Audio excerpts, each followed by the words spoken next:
दमा के लिए कोई इलाज बताएं। मेरे भाइयों, बेहतरीन इलाज नमाज में है। दमे का बेहतरीन इलाज लंबा सजदा करो। मेरे भाइयों, जो लंबा सजदा करेगा उसके फेफड़े मजबूत होंगे।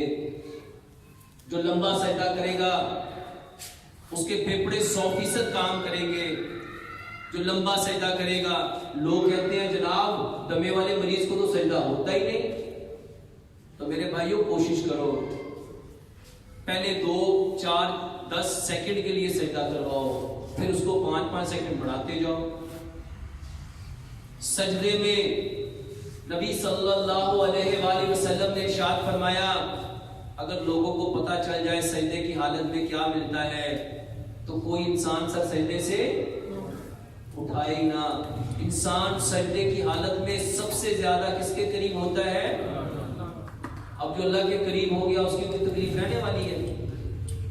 दूसरे नंबर पे मेरे भाइयों, दमे के लिए गुड़ का इस्तेमाल करो, और गुड़ वो लो जो रंग काट के बिना है। खाना खाने से आधा घंटा पानी पहले पिलाओ, 1.5 घंटा बाद पानी पिलाओ, और मेरे भाइयों एक लुकमे को 32 बार चबाओ। दमे के जितने मरीज हैं उनमें ज्यादातर मरीजों का मसला पेट में गैस है। जब गैस होती है पेट फूल जाता है और सांस प्रॉपर तरीके से आता नहीं है। तो मेरे भाइयों, दमे के लिए अदरक 1 टुकड़ा, 1 इंच का टुकड़ा अदरक का लो, 3 तुरियां लहसुन की लो, और उसमें 2-3 इंच की दालचीनी की डंडियां लो।